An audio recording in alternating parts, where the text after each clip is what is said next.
Historiquement Vôtre, l'émission qui aime l'histoire, mais aussi les accessoires, les cadeaux. Aujourd'hui, David Castello-Lopez, vous n'êtes pas venu les mains vides. Oui.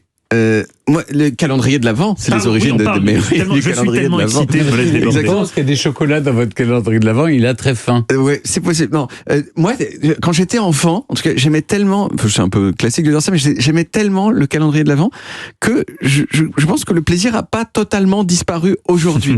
Aujourd'hui encore, j'en achète chaque année et je ressens toujours une petite excitation. Alors, un petit peu moins hystérique que quand j'avais 10 ans, mais quand même. Et en plus, je trouve que c'est hyper élégant comme principe, le calendrier de l'Avent, parce que chaque jour, il y a une petite anticipation à découvrir ce qu'il y a derrière la petite fenêtre en carton.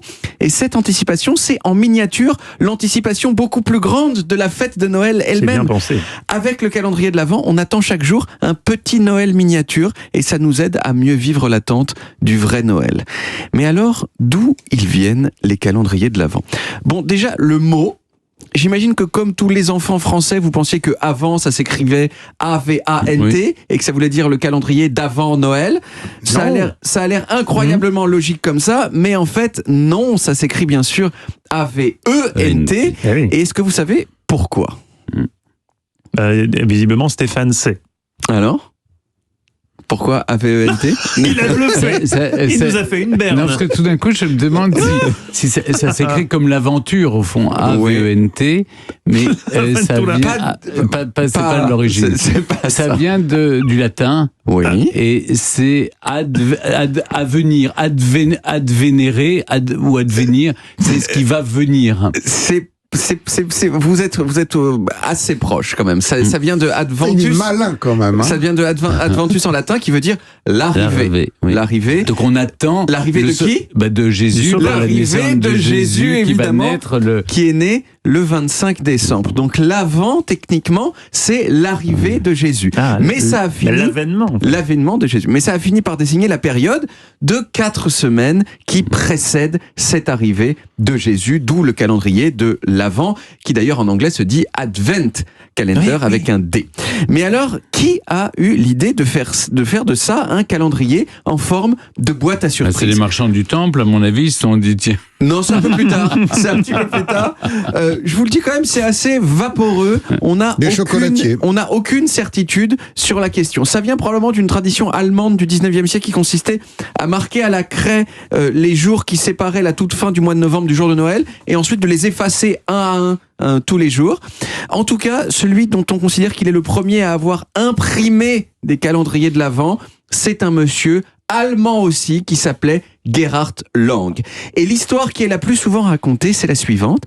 Quand il était enfant, dans les années 1880, Gerhard, il a reçu de la part de sa mère, au début du mois de décembre, un couvercle de boîte avec 24 biscuits cousus dessus. Et il avait le droit d'en manger un par jour jusqu'au jour de Noël. Et devenu adulte, il s'est souvenu de ce moment et il s'est dit « Vas-y, je vais faire imprimer des calendriers un peu sur le même principe. » Et autour de 1905, il a sorti ce qui est, à notre connaissance, le plus ancien calendrier de l'Avent qui ressemble à peu près à ceux qu'on a aujourd'hui. Alors personnellement, moi je pense que c'est un calendrier de l'Avent qui m'aurait un petit peu déçu parce que quand on ouvrait les petites fenêtres, il y avait quoi derrière? Un chocolat ou un bonbon, une friandise. Des passages de la Bible. Non, arrêtez. Vous imaginez, vous ouvrez hyper enthousiaste et là, Dieu a tellement aimé le monde qu'il a donné son Fils unique afin que quiconque croit en lui ne se perde pas mais obtienne la vie éternelle. Ce sont des nourritures spirituelles. Voilà, 24 fois. Mais quand vous êtes enfant, je veux dire, ils sont où les bons becs, connard, tu vois? Bon, voilà. Bon, le calendrier. Vous parlez de Jésus.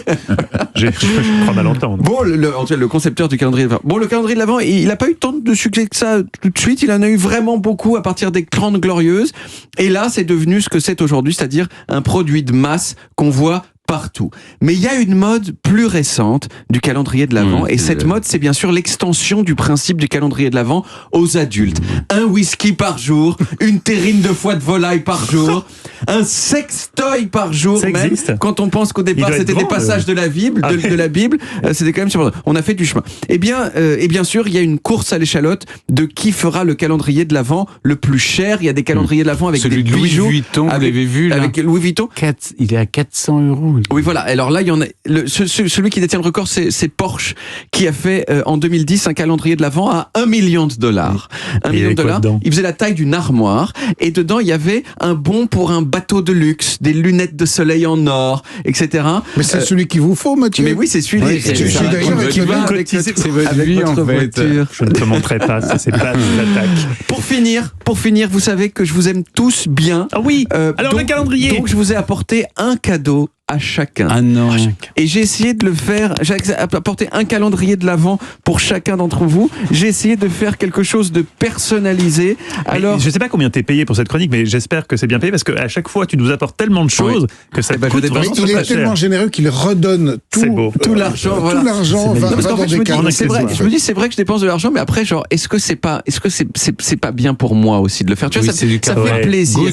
Voilà, exactement. Donc, tout d'abord, pour Olivier Pouls, j'ai un calendrier de l'Avent, 25 recettes avant Noël, spécifiquement pour vous. J'ai toutes mes chroniques jusqu'à Noël, donc c'est cool. J'ai plus besoin de travailler. Deuxième, alors pour vous, Stéphane, je me suis dit que vous aviez à peu près tout ce qu'il vous fallait dans la vie, donc j'ai apporté un calendrier de l'Avent, non pas pour vous, mais pour vos chiens. Voilà. Oh non. Pour Dash, je crois, parce qu'il y en a plusieurs. Il y en a un qui est décédé. Dash n'est plus là. C'est Dash qui est décédé. C'est Scoop maintenant. Nous avons Mirza et Scoop. Voilà, Mirza et Scoop. Donc c'est super, des croquettes derrière chaque. Exactement. Je pense pas qu'il va très bien comprendre de quoi il s'agit. Non, mais on va les manger avec lui. Exactement. Et quant à vous, Mathieu, je soupçonne depuis longtemps que vous êtes la personne autour de cette table qui est la plus fiable d'un point de vue érotique. Donc je vous ai pris un calendrier au goût exquis. 25 jeux coquins, romantiques et sexy. Voilà, bon mois de décembre. C'est magnifique. À tous. Romantique et sexy. Ça romantique reste et sexy. élégant. Exactement. La dame, elle est en train de ficeler le monsieur. Elle le prend par la cravate. Non, elle le prend par la cravate. Ah oui. Ça risque elle de va choquer, l'étrangler. Elle le fait venir. Vous n'avez pas raconté ça, l'histoire d'un banquier. Je vous ai raconté un ami, je crois. Vous voulez qu'on en remette une couche là-dessus ? Non. Je me suis déjà excusé platement pour vous. Oui, et vous pouvez bien sûr ouvrir, parce que ce que Olivier Pouls a fait immédiatement, il a ouvert le numéro 1. Klein, c'est en allemand, j'adore. Vous m'avez écrit exprès Adventkalender für Hund. C'est un calendrier de l'Avent pour les chiens. Kleine Sterne, qui veut dire petite étoile. Kleine Herzen, qui veut dire petit cœur. Ah, oui. C'est gentil. Alors, ça. Olivier Pouls a ouvert. Qu'est-ce que c'est quoi la recette ? Écoutez, ma rubrique à venir, donc je change, et donc ça va être le Morito Virgin Pomme, voilà, qui est délicieux, avec du sucre, des brins de menthe, du jus de citron, du jus de pomme. Et moi, vous avez ouvert le 2. J'ai ouvert le 2, effectivement, ça va être une soirée qui s'appelle soirée rien en dessous, c'est-à-dire soirée on est amoureux, chandelle à la maison, habillé, mais aucun sous-vêtement. Voilà ce qui attend ma femme, je la préviens. Ah bah non, c'est juste pour deux, hein. Vous êtes vraiment un cochon, vous. Ouais. Chacun chez soi. Et les moutons seront bien gardés. Merci beaucoup, David. Alors, moi, j'ai pas goûté les croquettes. Si goûté les croquettes. M'en voulez pas. Mais David, non, vous me direz ce qu'il en a pensé, ce que Mirza en a pensé. Oui, exactement. Merci, David. On retrouve les origines en podcast sur toutes les applis audio et en vidéo sur YouTube, Dailymotion et sur le site europe1.fr.